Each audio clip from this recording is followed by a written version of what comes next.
Total সোসাইটির একটা piece বিল্ডিংয়ে কিন্তু বাংলাদেশ পুলিশ বিরাট একটা কন্ট্রিবিউশন কাজ করে। এর পাশাপাশি আমাদের যে নারী পুলিশ সদস্যরা রয়েছে, আপনারা জানেন যে দারফুরে আমরা বা সুদানে যেগুলো দেখেছি, এক একটা আইডিপি ইন্টারনালি ডিসপ্লেস যে পার্সনস রয়েছে, এই ক্যাম্পগুলো কত বড়। এক একটা আইডিপি ক্যাম্পে হয়তো 1 লাখের কাছাকাছি লোক থাকে। সেখানে ল অ্যান্ড অর্ডারের অনেক প্রবলেম আছে এবং জেন্ডার বেস ভায়োলেন্স কিন্তু সেখানে হয়। এই জেন্ডার বেস ভায়োলেন্সের সবচেয়ে ওয়ার্স্ট ভিকটিম হচ্ছে ওমেন অ্যান্ড চিলড্রেন। তো এখন এই একটা দেশের নারী পুলিশ সদস্যরা যখন ওখানে যায় এবং তারা যখন এদের লোকজনের সাথে কথাবার্তা বলে, তখন কিন্তু তাদের প্রেজেন্স কিন্তু it helps to soften up the environment, যে তাদের মধ্যে একটা টেনশনটাকে ডিফিউজ করে তাদের উপস্থিতি।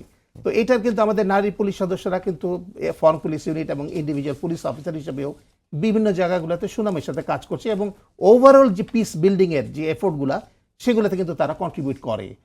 কাজে আমাদের দেশে বাইরে কিন্তু বাংলাদেশ পুলিশের অনেক ভালো একটা পপুলারিটি রয়েছে এবং সেখানে তারা কিন্তু সে কারণে হেইতি থেকে আমরা বারবার কল পাচ্ছি যে তোমরা আর কত দিতে পারবে, এবং বিভিন্নভাবে তারা কিন্তু আমাদের কাছ থেকে পুলিশ নেওয়ার জন্য, পুলিশ সদস্য মানে দ্রুত মোতায়েন করার জন্য একটা তাগিদের আমরা পত্র পাচ্ছি।